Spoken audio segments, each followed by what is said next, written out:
anak-anak semua, bertemu lagi bersama Ibu. Pada video ini Ibu akan memberikan anak-anak semua contoh pengaplikasian trigonometri tangen dalam kehidupan sehari-hari.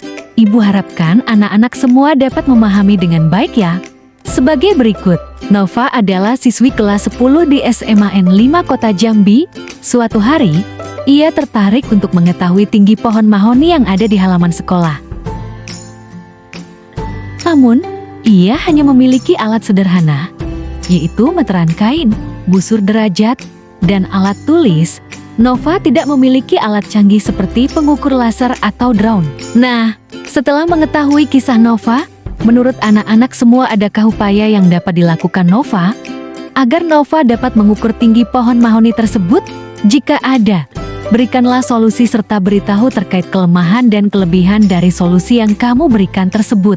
Berikut ini langkah penyelesaiannya. Tentunya untuk menyelesaikan permasalahan ini, kita harus menyusun beberapa strategi agar solusi yang diberikan dapat menjawab permasalahan, yakni sebagai berikut. Pertama, Nova sebaiknya mengukur tinggi pohon mahoni bersama teman. Kedua, Nova juga harus menyadari bahwa untuk mendapatkan hasil yang akurat, ia perlu menggunakan pendekatan matematika atau metode lain yang relevan. Ketiga, jika Nova memutuskan untuk meminta bantuan teman-temannya di kelas, mereka bersama-sama mencoba mencari cara terbaik untuk mengukur tinggi pohon mahoni dengan mempertimbangkan alat yang ada. Akan tetapi, setiap teman Nova mungkin saja memiliki pendapat dan ide yang berbeda. Seperti, ada yang ingin mencoba pendekatan trigonometri sederhana menggunakan sudut elevasi. Ada yang berpikir untuk membuat perkiraan dengan mengukur bayangan pohon mahoni. Ada pula yang ingin mencari referensi tinggi pohon mahoni serupa secara online untuk dibandingkan dengan pohon mahoni yang ada di halaman sekolah. Bahkan bisa saja mereka berpendapat bahwa mereka harus menggunakan metode kreatif lain yang belum terpikirkan sebelumnya. Adapun berikut ini pendekatan yang mungkin dapat dicoba untuk menyelesaikan permasalahan. Pendekatan trigonometri sederhana. Langkah-langkahnya sebagai berikut. Pertama, Nova berdiri sejauh jarak tertentu dari pohon mahoni, misalnya 4 meter ukur dengan meteran kain. Kedua, dengan menggunakan busur derajat, Nova mengukur sudut elevasi antara tanah dan puncak pohon mahoni. Ketiga, Nova mencatat jarak horizontal dari pohon mahoni D dan sudut elevasi. Keempat, gunakan rumus trigonometri. Tan theta sama dengan sisi depan per sisi samping. Sisi depan sama dengan tan theta dikali sisi samping. Sisi depan pohon mahoni sama dengan tan theta dikali sisi samping jarak umi ke pohon mahoni. Kemudian Nova perlu menggunakan kalkulator atau tabel trigonometri untuk menghitung nilai tan theta. Maka Nova dan teman-teman dapat mengetahui ketinggian pohon mahoni dari perhitungan yang dilakukan. Kelebihan dari pendekatan ini yaitu menghasilkan pengukuran yang cukup akurat jika dilakukan dengan hati-hati dan melatih kemampuan matematika, khususnya dalam trigonometri.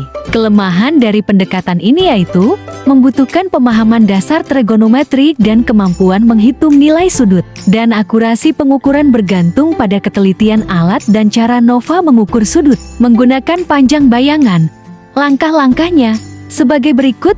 Pertama, Nova mengukur panjang bayangan pohon mahoni saat matahari bersinar terang. Kedua, pada saat yang sama, Nova dan teman-teman dapat mengukur panjang bayangan tubuhnya dan tinggi badannya sendiri. Maka dengan menggunakan perbandingan proporsionalitas atau panjang bayangan, pohon mahoni dapat dihitung dengan rumus perbandingan, yaitu tinggi pohon mahoni per bayangan pohon mahoni sama dengan tinggi Nova per bayangan Nova. Dari sini kita dapat menghitung tinggi pohon mahoni, maka tinggi pohon mahoni sama dengan tinggi Nova dikali bayangan pohon mahoni per bayangan Nova. Dengan demikian, Nova dan teman-teman dapat menghitung tinggi pohon mahoni berdasarkan hasil tersebut. Kelebihan dari pendekatan ini yaitu sederhana dan tidak memerlukan perhitungan trigonometri. Kelemahan dari pendekatan ini yaitu bergantung pada intensitas cahaya matahari dan akurasi pengukuran bayangan. Ketiga, pendekatan estimasi. Langkah-langkahnya sebagai berikut. yaitu Nova berdiri sejajar dengan pohon mahoni dan meminta temannya memperkirakan perbandingan tinggi Nova dengan tinggi pohon mahoni secara visual. Misalnya, jika tinggi Nova adalah 175 cm dan teman Nova memperkirakan bahwa tinggi pohon mahoni sekitar 4 kali tinggi Nova, maka tinggi tiang diperkirakan 700 cm. Nova dapat meminta pendapat beberapa teman lain untuk membandingkan hasilnya. Dengan demikian, Nova dan teman-teman dapat mengetahui ketinggian pohon mahoni dari perkiraan yang diberikan. Kelebihan dari pendekatan ini yaitu tidak memerlukan alat tambahan. Kelemahan dari pendekatan ini yaitu kurang akurat dan sangat subjektif. Keempat, pendekatan kreatif lain. Untuk pendekatan ini Nova dan teman-teman dapat melihat referensi ketinggian pohon mahoni melalui internet, menggunakan eksperimen pengukuran langsung, ataupun cara kreatif lainnya. Sebagai berikut, referensi online. Nova dapat mencari informasi tentang tinggi pohon mahoni berdasarkan umur pohon tersebut. Meskipun ini tidak memberikan angka yang pasti, itu bisa menjadi pendekatan praktis. Eksperimen dengan pengukuran langsung.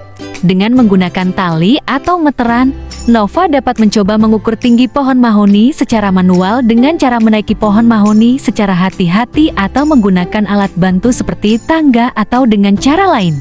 Setelah mengetahui beberapa pendekatan untuk mengukur ketinggian, berikutnya kita harus mempertimbangkan faktor yang lainnya seperti 1. Kondisi lingkungan. Pastikan pengukuran dilakukan pada waktu yang tepat, seperti saat matahari bersinar terik untuk metode bayangan. 2. Keselamatan. Hindari metode yang berisiko, seperti memanjat pohon mahoni tanpa alat pengaman. 3. Konsistensi. Lakukan pengukuran berulang untuk meningkatkan keakuratan hasil. Terima kasih, sampai jumpa di video selanjutnya.